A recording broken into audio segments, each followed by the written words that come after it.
Hey, what if you could be in the boardroom where we sit down and we plan out how we're going to grow our 8-figure company month in and month out?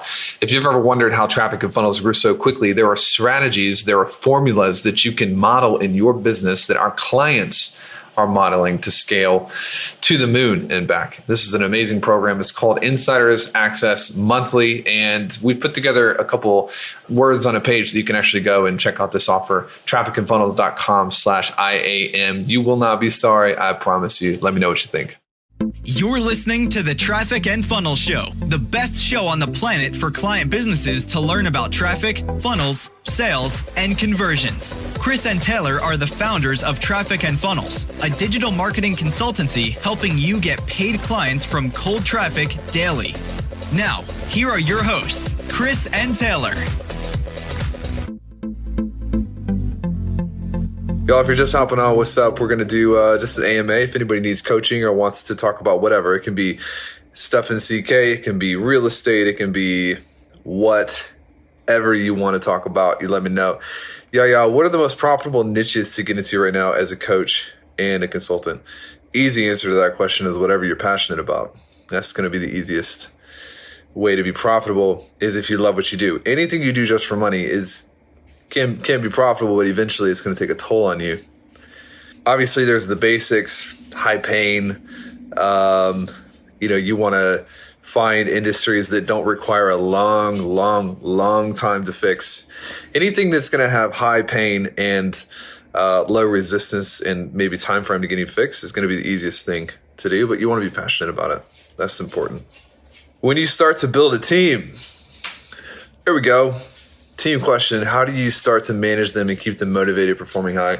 Oh my God. It's such a big question. It's like, you know what I mean? It's such a big question. Here's my philosophy on team is that a person on my team, Traffic and Funnels, is just as much a conduit for them to get what they want as they are an asset to the company. So what's good for the company is usually good for the team, and what's good for the team is usually good for the company. And so for sales, we motivate them different. Sales are very motivated by money, status, power, all of the, animalistic, primal things, versus a lot of people who would be like even marketing to an extent, but operational people, they're more impacted by fulfillment and experience. So we should just legit get on a phone call and figure out what you're trying to build, and I can help you with that. Sally, what is your favorite way to befriend admins? My favorite way to befriend admins is to send them a message and compliment and revere what they have built. It's the best way to do it, is you say, I love your group. There are very few groups like yours on the internet. You provide incredible value. The culture is amazing. I'd love to help you out any way that you need. If I can be of service, let me know. If not, thank you for what you've put together. That's it. That usually does the trick. How do you get yourself to start to embody the habits that you need to? I would say one of the best ways, first and foremost, is for me, I can't necessarily implement a habit unless I have an end in mind. So you might just be like, trying to wake up and trying to do these things, but you have no reason why other than it's like what you're supposed to do. For me, I am extremely motivated by these check marks on the journey, on the way to the destination. Like right now, I'm pretty motivated by getting the business to $2 million a month, and I'm motivated by getting us to $20 million in real estate by next Christmas. And there's these things that I'm really passionate about. And to me, Hannah, what I do is waking up early is a catalyst for me hitting. It's like there's a end goal attached to the habits that is inspiring to me. And when I write my morning formula, when I go through like who I am as a person, that is anchored in there. So waking up for the sake of waking up early, not as powerful as reading a morning formula. Like when I wake up in the morning before 6 a.m., I am at my best and I can serve the most people, which is going to enable me to build an empire. You tying that in, even in your morning formula, will help you. Brian, what's up, my man? He says, how do you cultivate patience for your long-term goals? Sometimes it's frustrating how far away they are. Dude, all the time, like literally all the time. this is part of the byproduct of being a driven entrepreneur, is contentment is not really in the picture.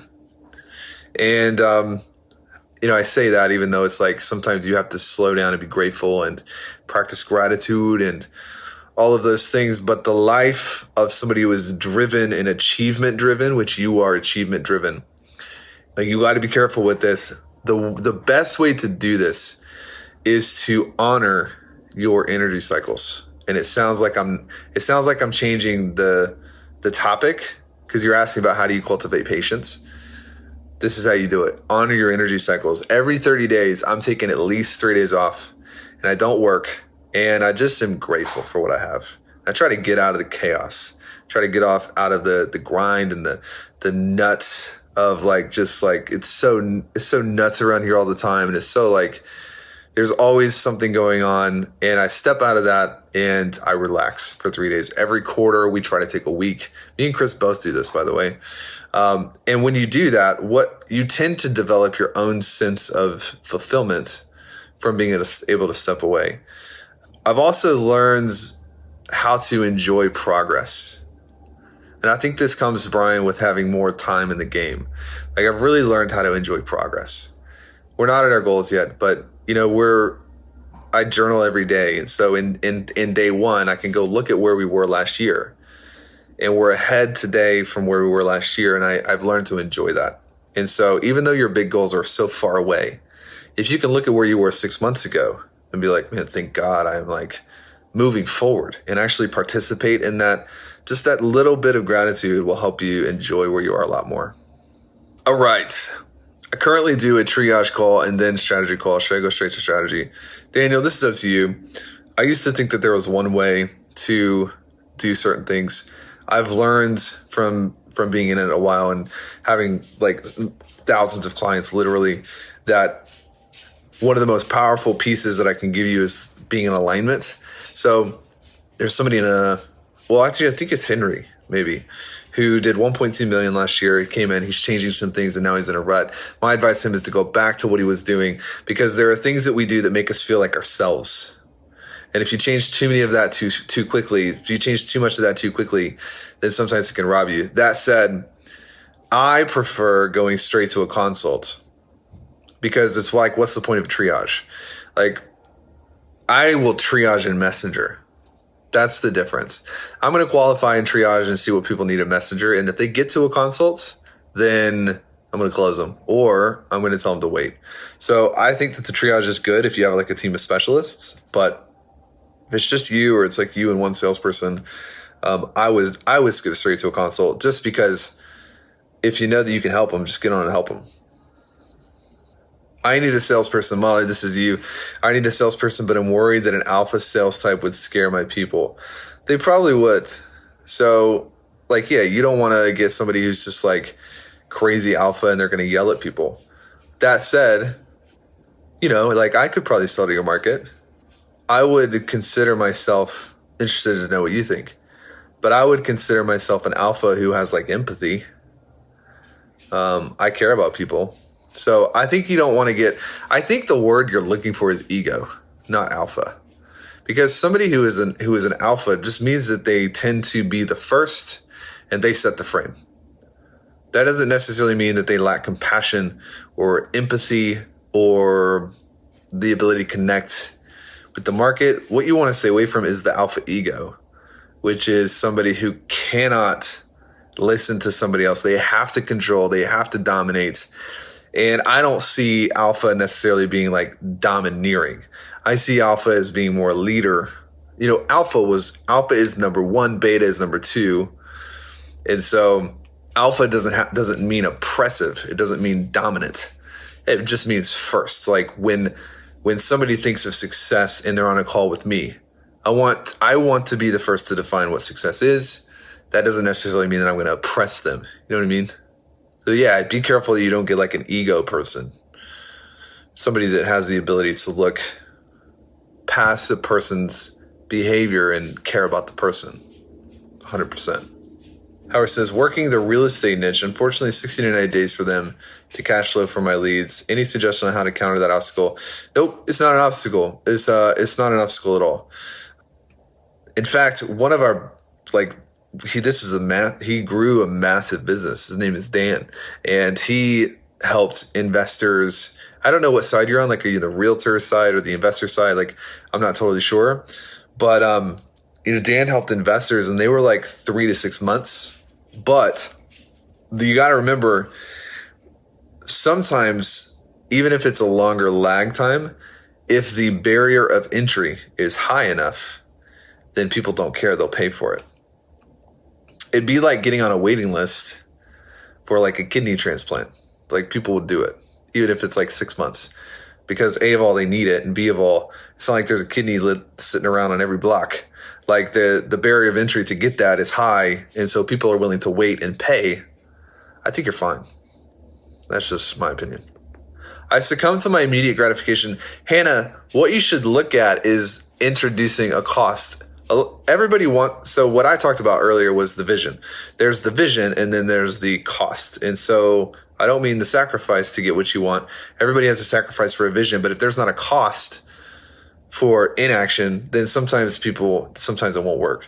So what I would do is I would pick somebody in Elite. Like, I would pick them and be like, yo, I'm going to send you a picture every morning at 6 a.m. And if I don't send you a picture, I owe you $100 on PayPal. And you stack that up, and it's like, well, I could either pay this person $2,400 a month because I didn't send him a picture, or I could just get out of bed. You're probably going to get out of bed.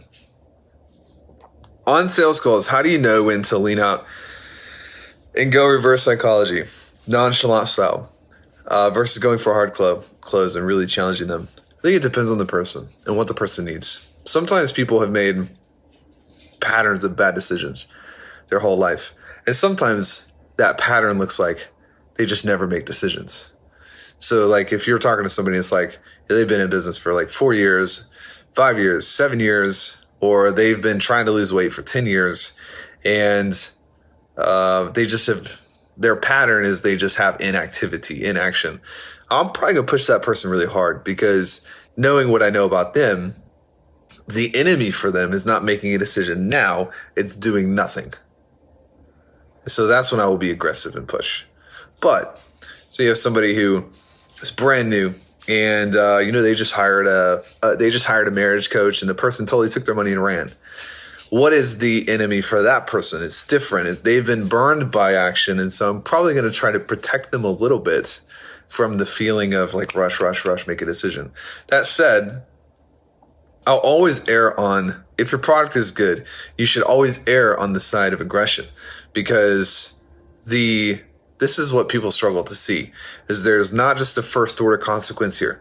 There is a second, third, fourth, fifth, 10th, 20th order of consequence. And if your product is good, then I would err on the side of trying to get as many people to experience what you have built for them.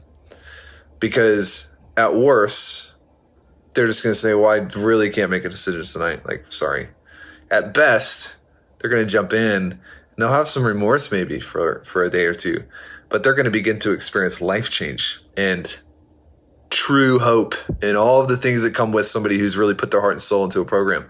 I would err on that side, because I tell our sales guys sometimes, like, I would rather you lose a sale because you know somebody needs it and you are pushing, than to lose a sale because you know somebody needs it and you like gave them a day to think about it and then they leave.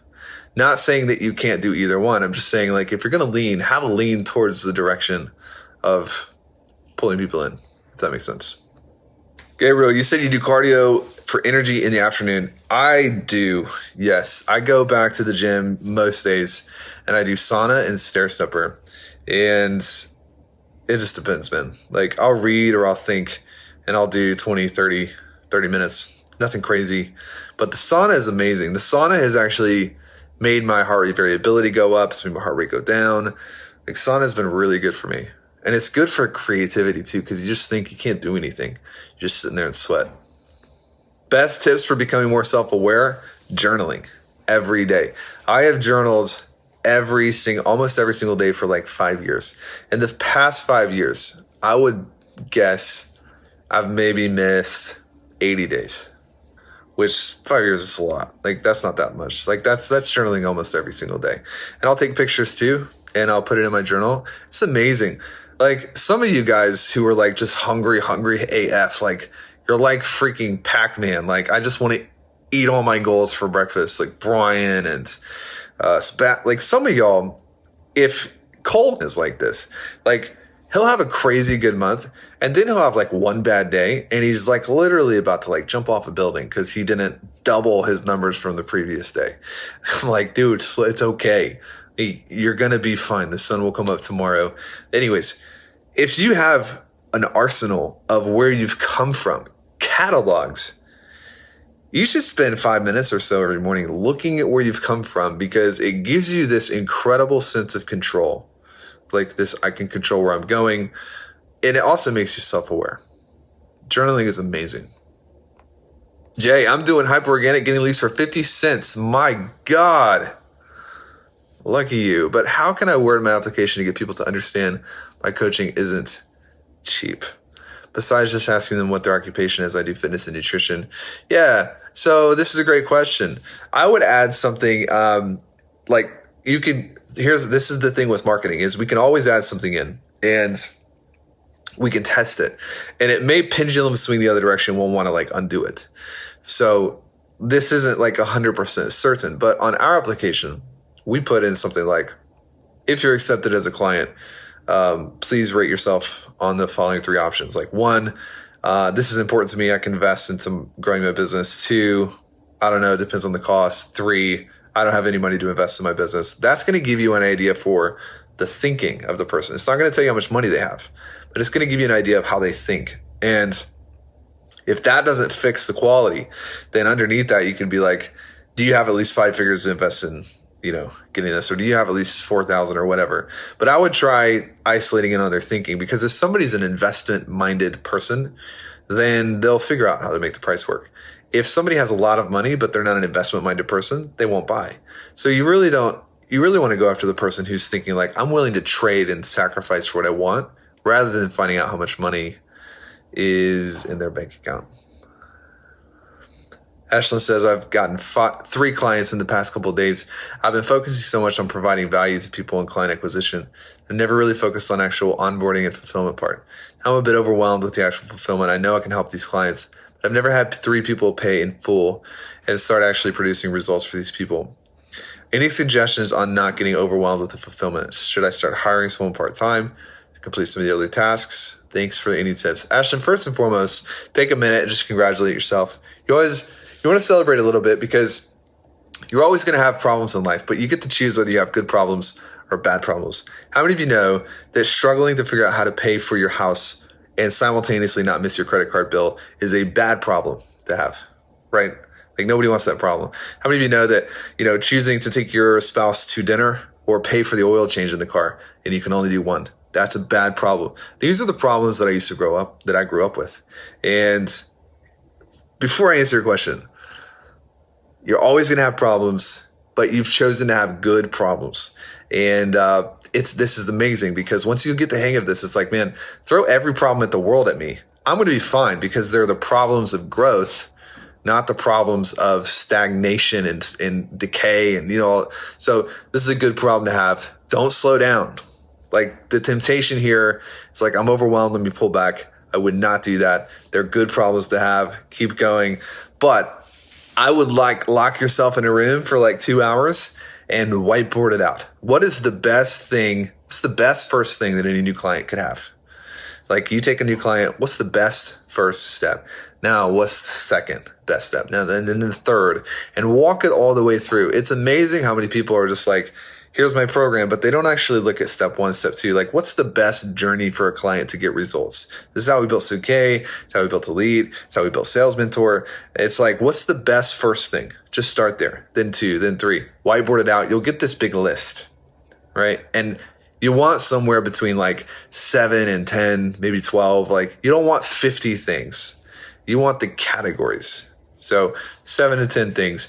And then first thing that's going to give you clarity. Clarity decreases overwhelm. So anytime you feel overwhelmed, sometimes it's just because you need more clarity. It's not because you got too much to do. It's because you don't really know what to do first.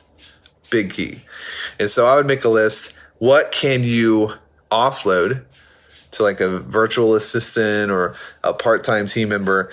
Or you may get this list and be like, I don't really need to offload this. I just need to block and tackle. So every Monday morning from 9 to 10:30 and every Thursday afternoon from 1 to 4, I'm going to spend time on onboarding new clients. And every other hour of the week, I'm going to sell and market. And you'd be probably blown away by how fast that can take you.